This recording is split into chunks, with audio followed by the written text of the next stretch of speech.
Ikaze bakunzi ba Arukumedia, ikaze bakunzi ibiganiro vya Look Sports, ikaze bakunzi ibiganiro byose bica kuri hano kuri Arukumedia. Ubu n'umwanya mwiza w'ikiganiro ca Look Sports ku munsi wa gatanu. Ikiganiro kije kudufasha no kuvuga ngo kurangiza inondwi, ikiganiro kije kudufasha kwinjira muri weekend. Hari abasanzwe batangura weekend ku munsi wa gatanu, hari abasanzwe binjira muri weekend mu munsi wa gatandatu ndetse no ku munsi w'Imana. Ni ikiganiro ca Look Sports cyo gana ku makuru y'inkino atandukanye avugwa hano mu Burundi ndetse no ku mugabane wa Buraya. Ni ikiganiro ca Look Sports. Dufise umutumire, tumaze turi kumwe n'abatumire batandukanye muri Look Sports, muri Magic. Uno turi kumwe n'umutumire ariko si mushasha no muri Arukumedia, si mushasha mu biganiro vya Look Sports. Nibaza ko amayenyereye kuba abikorera hano bitandukanye. Reka ndamuramutse nongeye ndamuha ikaze. Ndakuramukije Lakwesi Ndongozi, ndaramukije n'abakunzi ba Arukumedia, abakunzi ba Look Sports na cyane. Nizere ko bameze neza kandi nizere ko tuzagira ikiganiro ciza. Nitwa Lakwesi Ngabire ngo sijya mbere, nizere ko atari n'ijyanyuma nza muri Look Sports. Ni Boris Ngabire je kuganira ku makuru y'inkino atandukanye. Yaramaze kuza hano inshuro zitari nke muri Look Sports, naza ko no mu yindi bisi muzoza muramubona ari nk'umutumire mu biganiro vya Look Sports. Reka ndamuha ikaze ubugira kandi. Ni Look Sports tuzaganira hano mu Burundi, ni umugwi wa Aigle Noir ndetse n'umugwi wa Flambeau du Centre bamaze ko bashika umwe mu gihugu ca Egypt, agiye gukina match retour ya deuxième tour muri CAF Champions League. Ni Aigle Noir agiye gutana mu mitwe n'umugwi wa Al Ahly hariya muri Egypt. Ni Flambeau du Centre ku munsi w'ejo amaze kuba ishika mu gisagara ca Dar es Salaam, aho agiye gutana mu mitwe n'umugwi wa Singida Black Stars muri CAF Confederations Cup. Nibaza ko amakuru y'inkino tuza guca hirya no hino kuri iyo migwi ibiri. Tuza kuva hano tuje ku mugabane wa Buraya ku munsi wa kabiri ndetse no ku munsi wa gatatu, ariko araba UEFA Champions League hari kundwi igira gatatu muri UEFA Champions League. Ubona ko imigwi itandukanye ariko irakina muri no weekend. Hariho El Clasico mu gihugu ca Espagne, turaza guca ku makuru aya nayo ariko aravugwa mu gihugu c'Ubwongereza naho nyene hariko hariho Premier League. Nibaza ko n'amakuru y'inkino tuza kuganira ko atandukanye. Reka tumira amateka tuheze tugaruke indonito. BCAB Internet Banking ni ubuhinga bugezweho ibanki BCAB yabashiriyeho. Umuntu ashobora kubukoresha akoresheje itelefone yiwe, rimwe bita smartphone canke imashini, atiriwe aragenda kw'ishami rya BCAB. BCAB ntiyibagiye abarundi baba mu mahanga mu kubahuza n'igihugu cabo c'amavukiro biciye mu kugura ekonti bita diaspora account. Iyo konti uyikurikirana biciye ku buhinga BCAB Internet Banking. Tubibutse ko ubuhinga BCAB Internet Banking butashizweho kubera abarundi bari mu mahanga gusa, ariko bwashizweho kubw'umunywanyi wese w'ibanki BCAB. Ibanki BCAB si banki ikorana n'abarimyi gusa nk'uko benshi bavyibaza, ariko ni banki ikorana n'ibisata vyose. Shika mu iterambere na BCAB.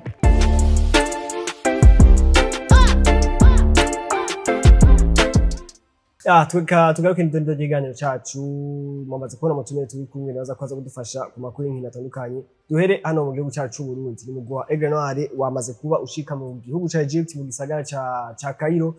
aho bagiye kuba batana mu mitwe n'umugwi Al Ahly. Ni Al Ahly ni umugwi usanzwe uzwi ko ukomeye ahantu ku mugabane wa Afrika ndetse no kw'isi yose, uzwi mu mateka atandukanye y'umupira w'amaguru. Mu rukino rwa mbere baje ko banganya hano kuri stade Intwari igitsindo baje kubona Al Ahly yatsinze Aigle Noir igitsindo kimwe ku busa muri match ya mbere. Abantu baravuga ati ni Aigle Noir yerekanye umupira mwiza, abako bari biteze ko n'imiburiburi ibitsindo bike ni 3, 4, 5, ariko nako ni Aigle Noir yashoboye kwihagarara ko irashobora gutsindwa igitsindo kimwe ku busa cyonyine. Neza ko ni experience nziza ku ruhande rwa Aigle Noir, baje kwaberekana ko ntibaje kubatinya umugwi wa Al Ahly. Al Ahly neza ko ni equipe ikomeye cyane, tuvuze CAF Champions League. Ni wanashima ni na equipe ya mbere ku isi ifise ibikombe byinshi gusumana n'imigwi kumva ikomakomeye za Arsenal, za Real Madrid, za Barcelona. Nibaza ko ni umwe mu mugwi ikomeye cyane. Rero nibaza yuko kuza gutsindwa igitsindo kimwe ku busa n'umugwi wa Al Ahly uri umugwi nka Aigle Noir, nibaza ko nakazi gakomeye cyane ku ruhande rwa basore ba Jimmy Ndayizeye. Yaje no kubavuga inyuma yuko baje kubabura confiance, baje bareka kwigira confiance cyane, ubundi bwo bari no gushobora gutsinda. Ubona ko nko mu gice kigira kabiri baje kuba bitwara neza cyane. Nibaza yuko rero gutsindwa igitsindo kimwe na Al Ahly ku kibuga Intwari ni ikintu gikomeye cyane. Ariko kandi nashaka ngaruke kubona no musi ino mibiri kiragaragaza kwitwara neza, tukabona yuko haraza umugwi nka Al Ahly ntubatera ubwoba, nibyo wabatsinze, batsinze igitsindo kimwe ku busa. Ikintu cyuko basigaye bakinira imuhira i Burundi, i Bujumbura ku kibuga Intwari, naza ko caje kubagira ikintu gifasha cyane. Sinoza yuko iyo Al Ahly iza kuba yakirwa na Aigle Noir mu gihugu ca Tanzania byari kuza kugenda nkuko byaje kuba bigenda no munsi. Rero nibaza yuko baje ko baronka motivation ku ruhande rw'uburongozi bwa Aigle Noir match igihera. Nibaza yuko bararonse n'umwanya wo kwitegura uhagije. Uno munsi bagiye kuba bakinira Cairo International Stadium. Sinzi biragoye ariko nta kidashoboka. Bakunda kuvuga ngo mu Kirundi ngo umupira uridunda. Urashobora no kudundira kuri Al Ahly ugasanga ibintu bigenze nkuko abantu babyifuza. Yani Aigle Noir naza ku match ya mbere ntitwari twiteze ko bizogenda kuki. Abantu babiteze ko nimiburi bine ibisindo bitanu kuri Al Ahly. Ariko nako nivyo Jimmy yavuze ati ni match de confiance. Match de confiance abaye kubakiye ubundi bwobwo ni match twari gushobora gutsinda uno munsi. Est-ce que uno munsi amahirwe angana gute mu gihugu cya Egypt? Techniquement parlant, naza ko bon arahari ni make par rapport y'umugwa bagiye kubahura, naza ko ni make cyane ku ruhande rwa Aigle Noir. Mugari ariko kandi mwana bivuga ko atagidashoboka. Bagiye kubahura n'umugwa Al Ahly, barazi uburemere ufise muri CAF Champions League, ku mugabane wa Afrika mu mupira w'amaguru muri rusange. Barazi igihugu ubwaco ni igihugu giteye imbere muri football. Bagiye ko bahura n'umugwa mbere twabivuze ufise ibikombe byinshi muri kwisi yose. Rero naza yuko amahirwe si menshi cyane ariko ntakidashoboka. Twaje kwa tubona icaje kwa kinyohera nuko baje kwatsindwa igitsindo kimwe matchare si uburemere bwinshi cyane. Nubwo baje kwa gitsindwa imuhira mugabo baje ko baronka niyo encouragement ivuye hejuru ku ruhande rw'uburongozi. Nibaza yuko harimo utuntu tuba turakogwa dushobora kumotiva abakinyi tukaza kwa dusanga haraje ko exploit, kandi barazi yuko sinimigwi myinshi mu Burundi kunda kurengana gushike kure muri CAF Champions League cyangwa CAF Confederation Cup. Rero no munsi nibaza ko barafise uko gushigikirwa, barafise ico cizere yuko baraje ko bayistopa ntiyabatsinda ibitsindo byinshi bari muhira, barashobora kubikora bari na hari. Novuga ko amahirwe ku ma pourcentage no yashaka kuri 30-35 si menshi cyane ariko nta kidashoboka. Dushobora no kubona baje mu ahubwo nibaza ko 30 ni menshi gose, ni menshi gose. Bon nkuno munsi ndavye uko bitwaye mu rukino rwose muri rusange 30 barazimerita. Nivuga ngo izo 30 nibaza ko utanze nyinshi. Hari umugenzi nakora nari mfise kera yakunda bono ndacyamufise ariko ntituri kumwe hafi. Umugenzi yakunda ibintu byo gutigira cyane cyane kuri za 1xbet. Nivuga ngo ugiye kuri 1xbet ukaraba uno munsi bose ndabiraba neza, ariko uravye probability yo gutsinda kwa Aigle Noir asaba gusanga ifise nk'inota rimwe ryo amanota nka 20 nkabi. Al Ahly ifise nk'inota rimwe gusa. Nivuga ngo Aigle Noir usanga bayiha probability en pourcentage usanga bayiha moins de 5%. Ushaka gutsinda umugwi Al Ahly iwabo manura ashaka guhanura abakunza ushaka kuba umuboss. Naza ko nakaje keza Aigle Noir zo biguhaye uvuga ngo ushire kuri Aigle Noir nose makuze uri kuri bashigikira mu mutima, ariko nawe urazavugira kandi kantu uzakuronka mu mufuko. Ni Aigle Noir izoba iriko irakina n'umugwi Al Ahly muri CAF Champions League, ariko hariho n'uwundi mugwi hani wacu uzoba ari mu gisagara ca Dar es Salaam. Ni mu gihugu ca Tanzania. Ni Flambeau du Centre ubona ko iri kwirigenza neza cyane muri CAF Confederation Cup. Izoba iri kwiyakina n'umugwi wa Singida Black Stars. Hano mu Burundi hani Bujumbura hano kuri Stade Intwari cyari gitsindo kimwe kindi. Yego nibaza ko yarabikoze ubwa mbere deja umugwi wa Flambeau du Centre barabikoze, kandi no muri no matchare bahejeje gukina ku munsi w'Imana banganya igitsindo kimwe kindi n'umugwi wa Singida bari muhira. Uno munsi bagiye mu gihugu ca Tanzania gukina, bagiye guhura kandi na Singida. Sinaza ko amahirwe Aigle Noir ifise twoja kuyanganisha n'umugwi wa Flambeau du Centre. Kubwanje naza ko Flambeau du Centre iri hejuru cyane y'umugwi wa Aigle Noir. Non seulement yuko baje ko batsinda baronka ico gitsindo bakanganya bagira draw hano i Burundi, ariko kandi n'umugwi bagiye ko bahura ntoza ko bakanga nkuko tubona Al Ahly yokanga Aigle Noir. Naza ko ku ruhande rwa Flambeau du Centre bakoze akazi keza, kandi tunaravye twaje ko tubona ko tagira ubwo bwo gukinira hanze. Nibaza yuko dushobora no kubona n'ubunye igiye mu gihugu ca Tanzania gakura amanota 3 byoroshe ku mugwi wa Singida. Nibaza ko ni amahirwe menshi di Flambeau du Centre par rapport à Aigle Noir. Nibaza ko Flambeau du Centre ifise amahirwe menshi cyane. Binakuru ni incuro zibiri. Nubwo ubwa mbere turabanza tukaraba ukungene resultat yaje kuboneka muri match iraba favorize ariko kandi tukaraba n'umugwi bagiye ko bahura ntitwobuza ko twagera Singida ntitwobuza ko tigana na Al Ahly nibaza ko ni equipe zibiri zitandukanye nibaza ko Flambeau du Centre afise amahirwe menshi kandi yamaze no kuturemamwo ico cizere cuko gukinira hanze ntaco bitwaye bashaka kuza kwitwara neza. Ariko ni Flambeau du Centre igiye gukina urukino rwabo twarabonye mu nkino bamaze gukina ubwa mbere muri tour ya mbere yo kwakira n'umugwi wa Al Ahly baje kuba novuga ngo bagira hari Bujumbura baratsinze baza kunganiriza hariya ariko ni Flambeau du Centre twabonye hari umukinyi akomeye yaje ko aramagagwa mu ntamba mu rugamba witwa Edson Naba urukino ntagiye kurukina nivuga ngo bari muri course yo kurondera qualification umukino bacironka equipe nshasha mu gihugu ca Libya ibi inyibona ko hari hakine hari cyari cyo gihe ciza cyuko umukinyi nko ashobora kugurishwa mu gihe bariko bakina match decisive nk'iyi na cyane yuko ari umukinyi ubona yuko ashobora kugira icyo atereye muri equipe ni kibazo dukunda guhura naco hano mu Burundi kenshi kiva ku buryo ugasanga umukinyi yaronsa ahandi hantu ntasubira kwiyumvira kuri runo ruhande wowe aba yamaze kubona yuko naronse equipe kanaka ano n'amahirwe imwe bakunda kuvuga occasion no sinshobora kuyahusha kandi nibaza ko wari umwanya mwiza kuri Flambeau du Centre ugango baze ko bakipinga amahirwe yose akomeye ugango baze ino equipe ni equipe nubwo tuvuga ngo ntitweshera ku rugero rumwe na Al Ahly ariko ni equipe mu gihugu cya Tanzania nova championnat mu gihugu cya Tanzania atandukanye cyane na championnat mu gihugu cy'u Burundi nubwo yuko n'ama equipe ntanganye ubukomezi rero nazo yuko nibogenda bashitse hagati mu ryinyo turaza kuronka gutsinda byoroshe bitume baza kubatakaza utere mu tunaturiya bagira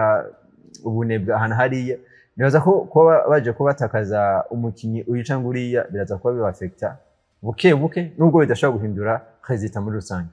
ya twabonye nibaza ko ari ikintu gishasha muri football hano mu Burundi twari tubona ama prime ari ku rugero runini ya cyane ko ariko arahabwa n'abakinyi ba Egrenwar canke ba Flambeau du Centre wara ko ni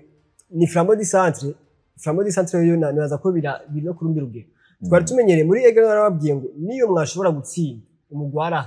ni miliyoni 10 ku mukino dushaka dufatire kuri no mibi buno bwigoro buri ko rakorwa n'uburongozi bwano ma equipe mu Burundi buriya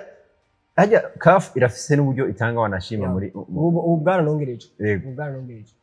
bavuga mu Kirundi ngo inka ikamwa ico yari no kuvuga ko no kuno ariko aramotiva no bakina nivyo Al Ahly nayo iramotiva kandi wanashima no ku rugero rutangana runini cyane rutanangana nayanye tuba turabona nganya miliyoni 300 ni sawa ni vyiza kabisa nibaza yuko biragira ikintu bifashije kimwe gikomeye cyane kugira ngo abakinyi baze kumva ko bari motive kuko nimba no musi ugiye gukina uzi yuko avance watanze kunzu yaheze uza gukina ufise stress ukavuga ati mbega umuryango nzogaburira gute muga uno musi uri kwaronka utwo ayo mafaranga ariko aragufasha nawe uraza kwa witanga hariho ivyiyumviro bitaza kudisturbinga uri kurakina cyangwa uragira ama entraînement nibaza ko ni gikorwa gikomeye cyane tumaze ko tubigaho cash cyane ikibazo cy'uburyo ni ikibazo gikomeye cyane mu Burundi kiza gufrena imigwe haba muri niveau iri local canke regional wanashima uno musi wo turagwana kuri continent yose nani baza yuko nimba bari korashiramo buno buryo ni ikintu gikomeye cyane kubwanjye sinafata ko aka geste gasanzwe ni geste ikomeye cyane izoza gutuma bano bakinyi waje gukoresha terme nziza iboostinga ubwa ngo baze kwaba abakinyi bitwara neza tuze no kwa turonka resultat nziza nibaza ko kubwanjye vraiment ni geste ikomeye cyane ku ruhande rw'uburongozi bw'ino migwi haba ku ruhande rwa Egrenwar ndetse no ku ruhande rwa Flambeau du Centre ni ayo makuru koravugwa hano muri Egrenwar ndetse na Flambeau du Centre ubona ko ni Egrenwar igiye kurondera n'imiburiburi ibitsindo bibiri hariya muri Egypt ubona ko ni Flambeau du Centre irondera n'imiburiburi bo ntishobora kunganya ubusa ku bundi kuko banganya ubusa ku bundi ni Singida yaraje hanyira atsindira igitsinda ari Bujumbura ubona ko Flambeau du Centre bizaba byanse ariko nibaza ko gize de partout irabandana Flambeau du Centre irabandana ngo Flambeau du Centre ifise ama chance par rapport à Egrenwar mu makote menshi equipe bakina si zimwe resultat zo muri match ari si zimwe nibaza ko ari ibintu bikunda cyane kuri Flambeau du Centre ariko kandi na Egrenwar ntitwovuga ngo ntibikunda ntuzi bon Egrenwar nivyo biragoye mugabo turavye deja umupoze bafise nibaza ko uragira n'ubwo muga ntitwobasha mu bwo abakinyi ba Egrenwar ariko kandi hari n'indi avantage uriya uzi ko muri Tanzania dufise n'abarundi benshi bashobora kuza bagaprofita bagashigikira umugwa wa Flambeau du Centre bitandukanye bon no muri Misiri na striking umugabo niraza yuko turamaze no kuba tubona n'intamba zikiniye bo zicakira muri Tanzania twarabona n'abarundi basanzwe babayo baza kubashigikira intamba rero none munsi ntitubona yuko Flambeau du Centre ntikibuza ko uri umukunzi wa Vital'o uza ko ubashigikira ko uko biri kose ni ibendera ry'igihugu rikirahungabana rero nibaza yuko n'abantu basanzwe baba mu gihugu ca Tanzania kuza gushigikira mu gwa Flambeau du Centre naho nakandi kantu hazoba ko barafasha ngo baze ko baterera agacumu kubumwe ku ruhande rwa Flambeau du Centre. Ya reka twarane kwifuriza amahirwe mu gwa Green Noir twifuriza amahirwe ndetse no mu gwa Flambeau du Centre nibaza ko birashoboka ariko biragoye ariko birashoboka nibaza ko nta nakimwe kidashoboka. Reka ndetse tuva hano mu Burundi twerekeze neza ku mugabane wa Buraya ni mu gihugu ca Espagne nibaza ko ariho twoza guhera ariko imbere ko tuje muri Espagne ko tutanguye muri Champions League UEFA Champions League yako irabandanya novuga ngo muri ino ndwi ku munsi wa kabiri ndetse no ku munsi wa gatatu hari inkino zitandukanye nibaza ko dushobora guhagarara ku nkino zimwe twaje kubona umugwa Arsenal uri kuratsinda Emirates Stadium uno mugwa Atletico Madrid ariko tuzavuga ati Atletico Madrid yatsinzwe kubera yabuze amazi ashushe muri bahijantse Maravilla ya match twaje kuba bitwara baravuga ati twaje gukinira ku kibuga ntituzi ko ni bon no kwina bavuga ngo kuri Stade Ntwari ari amazi baje kuba bitwara muri UEFA bavuga ati ikibuga twakiniye ko nta mazi ashushe ari muri Betis kandi hari akanye cyane yego cyane byo nivuga ngo Arsenal dufate ko Arsenal yaje gutsinda kubera iyo mije birashoboka naho ushobora gusanga ari tactique za Mikel Arteta ntawo menya urukino rukinirwa hanze n'indani mu kibuga ariko uko biri kose gutsindwa ibitsindo bine ukabitsindwa mu minota 45 ikurikira y'igice ca nyuma ntabwo twambaza kurimo double y'uwitwa Victor Gyökeres yaza ko en tout cas uno musi turavye amahigwe muri Champions League Arsenal itabaye iya mbere ni ya kabiri abenshi bo banavuga yuko turavye nkitwa opta itanga iby'amanalize improve yemeza yuko Arsenal ishobora gutsindwa n'izindi nkino zose sinzi uko bizoba byagenze ariko iremeza yuko izotsinda urukino rwa nyuma rwa final wa Champions League ya rubango Arsenal yaje kubitsinda Atletico Madrid ibitsindo bigera kuri 4 ku busa ariko ni Atletico Madrid bon ivyo muri saison ni ibintu bigoye kubona ariko muri Liga Santander iratsindwa n'imigwi mitoya irazi gatsinda Real Madrid ibitsindo 5 ariko muri Champions League yaheruka gutsinda mu gwa Frankfurt ibitsindo 5 iyi ni match nibaza ko bari batsinzwe match ya mbere na Liverpool yego ariko mu gihugu cy'Ubwongereza nabwo ntiyariko araborohera cyane Arsenal muri bon uno musaza koneka imwe makipa agaze neza kuko ariko muri championnat na bambere muri Ligue des Champions na nibaza ko bari bon ni amanota yose kuri yose cyenda kuri 9 yego ni na equipe imaze kwankesa ibitsindo bike ku mugabane wa Burayi imaze kwankesa ibitsindo 3 byonyene urabona ko defensive na equipe ihagaze neza twitege double Champions League Premier League kwa Arsenal nibaza ko uno musi bivuga ntibarenza karindwi uvuga yuko Arsenal iri favori muri Champions League turavye parcours bagize bamaze gukora muri zino nkino zike bamaze kuba bakina turavye ko bigenjeje mu mwaka weze turavye ama equipe bariko barahura no musi baje kubahura n'umugwa Atletico Madrid ifata umugwi nka Real Madrid bakwatsindira ibitino bira kuri 5 no musi kaza kuri Emirates Stadium bikanka yuko utsina n'igitino na kimwe ona yuko deja defensivement uno musi tumaze kwa twemeza yuko Arsenal irakomeye cyane gisigaye kumenya mbega imbere biriko bigenda gutino musi Bukayo Saka ashobora gutsinda eske adatsinze bigenda gute no musi Victor Gyökeres yamaze kwintegra muri equipe bimeze gute nivyo nico kazo dusigaye dufise ko turavye no hagati no musi turavye ama recruitment baje ko bakora urabona yuko biriko birafitinga dushaka mbere tugarasha ku ruhande rwa recruitment urabona yuko recruitment witwa Mikel Arteta yaje ko akora urabona ko zaje kwa zisa no ko zifitinga byihuse cyane na squad yari hasanzwe twaje ko tubona witwa William Saliba agira ikibazo azwitwa Mosquera amusubirira neza uno musi witwa Eze nibaza ko yamaze kwintegra na equipe neza turavye ku rundi ruhande witwa Victor Gyökeres no musi atsinze ni double ntashaka gutsinda igitsindo kimwe ngo aze kwasohoka mu gihugu ni double nubwo nayo hari gihe iza itevye novuga yuko bagerageje kwintegra byoroshe cyane muri equipe rero nazo ko tubuze yuko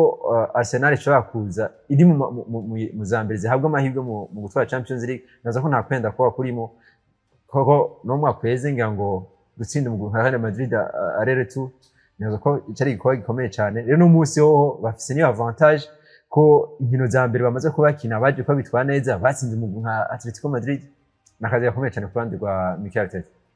twizere ko ndi siyanzovu izosubira gukoroka kuri ryashami yicaye kuri no muso yicaye ku mashami abiri yicaye ku ishami rya Champions League yicaye nibaza ko kare bavuga inzovu ko ari muri Premier League kandi no musi bon reka nubwo tuba tuvuga Champions League Premier League no musi novuga yuko nivyo Liverpool yaje kubitsinda Frankfurt ibitsindo bigira kuri 5 harimo n'igitsindo ca Ekitike rero nibaza yuko muri Premier League imaze kubagira ama defeat akurikirana tutahita tunayimenyereye ko naza ko itaza gutera ubwoba cyane Arsenal nubwo baje batsinda igitsindo kimwe ku busa ariko bon Manchester City urabona ko iri kiriyagerageza kuvyuka ariko sinaza yuko ibintu by'inzovu muri no mwaka bizaza ko bikora bangu no musi inzovu izoguma kuri cagiti kunyenye gushika sezo ihere Champions League liftinga ibikombe bibiri n'imiburi Champions League ndetse n'igikombe ca naje ko akantu kamwe kuri wabagira ama memes avuga ati Facebook yaje kubitangura muri 2004 ama réseaux sociaux menshi usanga yatanguye 2005 2006 bavuga ati kuva réseaux sociaux izo réseaux sociaux Facebook Instagram Twitter nta muntu n'umwe araposta kuri ntuze yiwe nta muntu n'umwe aragira tweet nta muntu n'umwe araposta avuge ngo ari umufana wa Arsenal avuge ngo we are Premier League champions bivuga ngo haize imyaka irenga 20 nta muntu nibaza ko igikombe si Premier League cyonyene hariho na FA Cup bo ni yafatiye kuri Premier League sinaza ko two blaminga cyane Arsenal si tu jewe sino blaminga Arsenal ya Mikel Arteta ko turavye ukuntu yaje kwa ifata imeze tukanye neza ko hageze igihe na Europa League batayitabira baheza championnat mu kibanza 18 c'icenda no munsi mugabo bari kwaza gutera ubwoba imigwi nka Manchester City imigwi nka Liverpool nayo Liverpool muri bukabwa garuye gutwara champion ku byagenze imyaka ari yacire naza yuko muri Premier League ni ibintu bibaho hari ama equipe za Nottingham Forest niho kubaza ko zifite Champions League rero no munsi nimba bari koragerageza kuvyuka nico gihe ni muri no nyene muri Champions League nabaza ko nta nkino nyinshi zikomeye zabaye ariko harabaye urukino ruvuga rwa Real Madrid ndetse na Juventus do Turin wala ko ni Real Madrid bino weekend ariko yakina muri Champions League na Barcelona ariko yakina twica ko mukanya barafite Champions bafise El Clasico ku munsi w'Imana wala ko ni Real Madrid yaje gutsinda Juventus igitsina kimwe ku cya Jude Bellingham yamaze n'igihe atari araboneka mu kibuga wala ko na Real Madrid ifise amanota 9/9 hari imigwi ishika kuri 9/9 Real Madrid Bayern Munich Inter de Milan Arsenal nibaza ko n'undi mugwi na PSG na Paris Saint-Germain bafise amanota 9/9 niyo migwi itanu uno musi ino bite muri Champions League yakomeye ariko kuri Real Madrid kuma kwezi twabanyene byagenze yaje kuva muri Arsenal bamaze kwivuga uno mwaka ni saison ya mbere ya kuri Xabi Alonso twomitera kuri muri Champions League nibaza ko ibihe Real Madrid yari mazemo muri iyi myaka yari nk'itatu iheze ababizi n'abakunzi ba Manchester City nibo bakunda guhura kenshi n'ubu bazohura muri nibaza yuko kuri Carlo Ancelotti menga hari nk'itandukaniro rikomeye cyane n'uwitwa Xabi Alonso. Xabi Alonso twaje kwa tubonagira saison nziza cyane ariko n'umugwa Bayer Leverkusen no musi afise umugwa Real Madrid afise abakinyi presque twoshira ku rwego rw'isi uvuze top 10 utaza kuburamwo abakinyi ba Real Madrid rero nibaza yuko hatumurindire turabe muri champion no musi araledinga giye kwahura na FC Barcelona nibaza ko ni challenge ya mbere ikomeye cyane aje kubahura nayo muri ino saison kuva gashika muri Real Madrid muri Champions League nivyo afise 9/9 yari karahura n'umugwa Juventus nivyo ntwofata urukino rwa FC Barcelona ihura na Olympiacos ngo turugiranya n'ugwa Real Madrid na Juventus nibaza yuko baje kwatsinda igisindo kimwe abantu bamwe batangwa kugira amakenga ko natsinze igisindo kimwe ariko je kubwanje nibaza ko gutsinda igisindo kimwe kubusa umugwa Juventus igisindo cyaje kwa gitsina na Jude Bellingham nibaza ko nta kosa iri mu kurande kwa Real Madrid ciza ni kuronka amanota 3 uravye mu opposer wari bafise baje ko bahura rero na FC Barcelona naza ko ngango turata kwa turonka kana tushikeko naza ko niyo test ya mbere ikomeye cyane azo baronse ko Clasico bikinwa mu kibuga gusa nga ikinwa ku biharo byinshi cyane nibaza ko niyo test ya mbere umuntu azomurabirako sino muri La Liga Santander nibaza ko ariko yitwa neza, Champions League ariko yitwa neza, ico gitsindo kimwe ku busa na 6-2 bya Barca na Olympiacos kubwanje nibaza ko ni sawa. Ya imbere ko tuva muri Champions League nemeje kubivuga Bayern Munich ariko ni equipe muri misi wakora vuga Arsenal mu kanya unashaka kuvuga PSG nibaza ko irimwe mu equipe yagira saison nziza cyane muri ntango. Ora kuno hari Kane ibitsinda afite byinshi twarabonye bagira concretement ya Luis Diaz agize impact nini cyane muri Bayern Munich, twabona umusore wabo kuva muri yavuye muri Crystal Palace Michael Olise Mbangu na abakinyi batatu baje bava muri Premier League uno musi bakwashaninga muri Bayern Munich kandi ubona ko ni Bayern Munich iri top side. Ubona ko ntushaka kwisha mu bafavure bino Champions League. Ego cyane naza ko burya Bayern Munich naza ko igihe cyose ni gihe tubona iri muri forme mbi. Si muri Bundesliga ariko kandi muri Champions League naza ko ni equipe ifite izina cyane rikomeye cyane muri Champions League. Uno munsi bari kumwe na Vincent Kompany turabe en tout cas tubuze muri batanu ba mbere bahabwa amahirwe.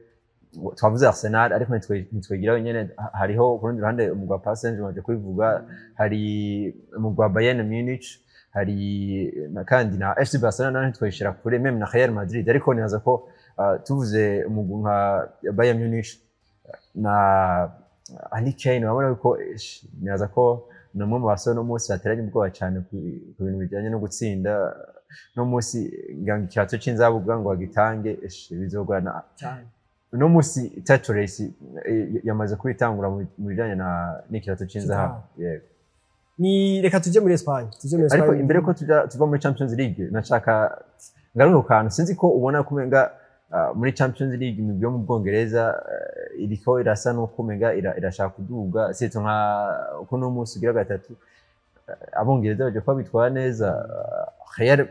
nako umugwa Arsenal waje kutsinda ibitsindo 4 umugwa nka Liverpool nawo uza kuba kutsinda 5 ku rundi ruhande Chelsea yaje kwitsinda 5 meme na Manchester City yaje kwitsinda 2 ariko urabona yuko na Newcastle United yaje kwitsinda 3 ugerageje kuraba ubuntu menga hariho message ariko arashaka kurungika nubwo ubaledinga bari Arsenal n'abandi bari inyuma gukora baherekeza ariko kamwe urabona ko menga hariho message muri Premier League karungika muri Champions League. Naza ko ni evolution kuko no musi deja Premier League ifite imigwi 5 muri Champions League. Yego. Imigwi 5 ni myinshi gose. Naza ko turashobora kubona gushika muri quart de finale, huitième de finale hakirimo n'imiburi buri mu bitatu. Cyo ni ikintu congereza amanota cyane kuri Premier League kuko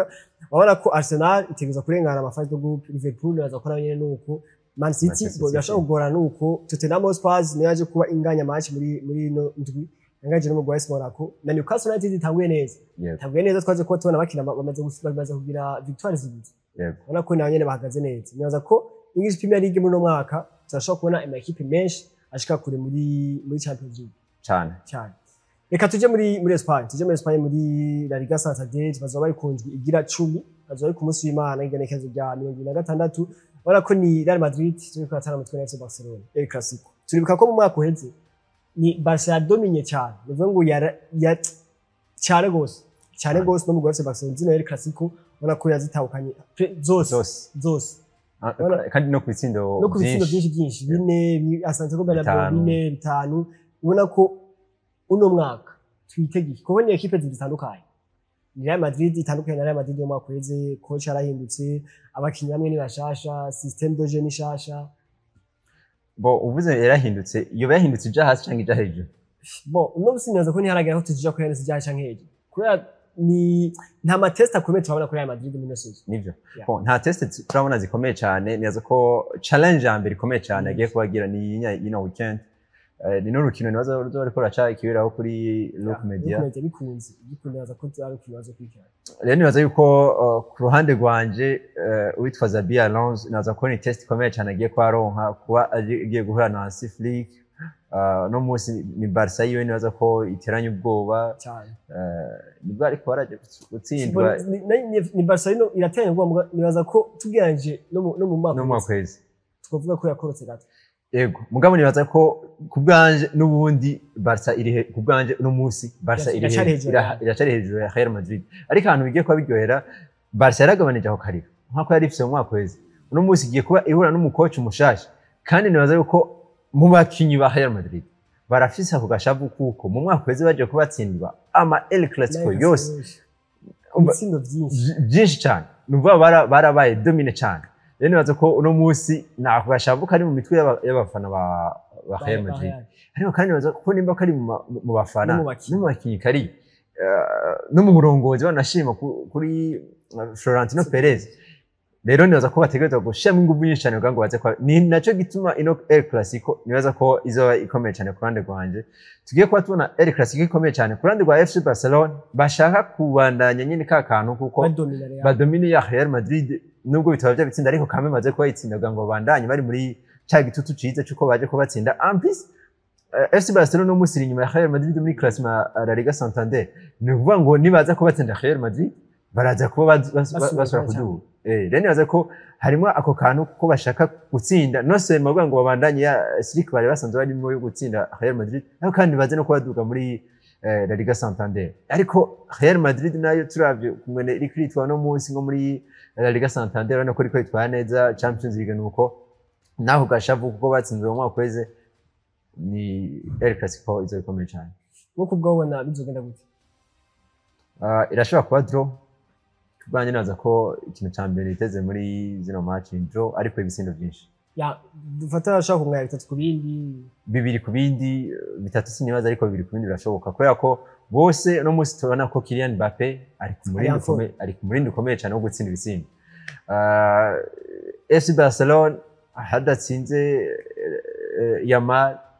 hazoza Lewandowski atsinde hadatsinze Lewandowski hazotsinda Araujo twabonye aza kuba bafasha nubwo azoba yatsinze ariko inda azoba yafashije kugira ngo batsindwe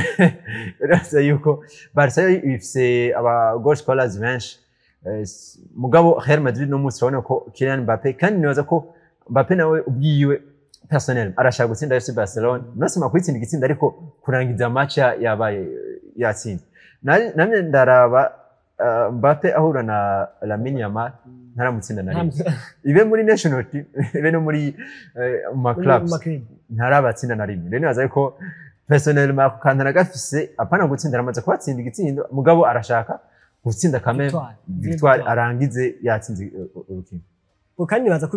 birashoboka no Real Madrid ishaka gutsinda uri kuraraba ava match wala ko imigwi yose yafise amahirwe yo gutsinda bashaka gutanga 50-50 yego 50-50 ati Barca gutsinda na S50 kuko birashoboka kandi na Real birashoboka nibaza ko no muri Liga Santander bafise ni parcours ni presque parcours kuko Real yaraje ratsindwa na Atletico Madrid ibitsindo bigera kuri 5 kuri 2 indwi yakurikiye Barcelona yatsindwa 4 kuri 1 na SSV ubona ko ni presque ama resultat muri Champions League urabona basaje kubitsinda Olympiacos si equipe ni equipe hamwe na Real Madrid mu ndwi yahera ku ndwi ya kabiri batsinze yambari Kairati ibitsindo bigera kuri 5 ubona ko na resultat ni presque amwe ama resultat namwe ama blessure bafise ni presque amwe naza ko azwari match iri equilibre ku mapayos yego naza ko tugiye kwa tubona ino Champions League no El Clasico ari El Clasico iri stable ku mpande zose haba ubukomezi kuri Real Madrid no munsi tubona yuko Real iri munsi cyane ya FC Barcelona zose ziri kuri même niveau ahubwo gusa ikintu gizoza kuba gishamwa akaguvu nuko kuntu nubwo El Clasico imisi yose yama iriko pression ariko kandi nuko kuntu Barca ishaka kuvuga ati reka tubandanye ku kuntu dushaka gutsinda imisi yose twereke ko Real iri munsi yacu ariko kandi barashaka no kuduga erega umuntu amaze gutsinda amanota 3 akenshi kugira ngo uze kumusiga abari Real na Barca bien sûr kugira ngo uze usubira kumufata uza guprofitira muri zino match za El Clasico uko utsinze El Clasico arere tu n'amanota 6 kuri equipe muri ko murasiganwa muri course ya titre rero nibaza ko hamwe boze ko batsinda bazoza banitege n'indi match basubire batsindwe kugira ngo baze ko babandanya baja hejuru ariko kandi Real nayo igatsinda ino match izo biri kiragabanya amahirwe ya Barca yo kugira ngo bagire course muri titre yego nibaza ko n'urukino Clasico ama Clasico nibaza ko n'urukino rukomeye azoba ari ku munsi w'Imana gihe cy'isaha 11 izo bakirikaye isaha 11 n'iminota igera kuri 15 mwabyumvise ko muzorukurikirana ikibiri hano kuri Rook Media mwarakurikiranye Champions League ziheze ku rwego rwa FC Barcelona ndetse n'urwa Real Madrid nibaza ko muri El Clasico tuzoba turi kumwe no mu zindi nkino zokurikira reka ni kiganiro cyacu mbere tukigarukiriza hano shimire Boris yadufashe kubashikiriza ndagushimiye nanje Rochris Ndongozi ndashimiye n'abari baradukurikirana bose nize neza ko twagize ikiganiro ciza turindire ko muzosubira kudutumira kandi reka nabashimire namwe bakunzi ba Rock Media, nshimire mwebwe mwese mwakoba kwikana kino kiganiro, nshimire n'abadufashije kugira ngo amajwi n'amasanamu bishobore kubashikira aho muherereye, mugire aho muba mubahwe naho gutaha.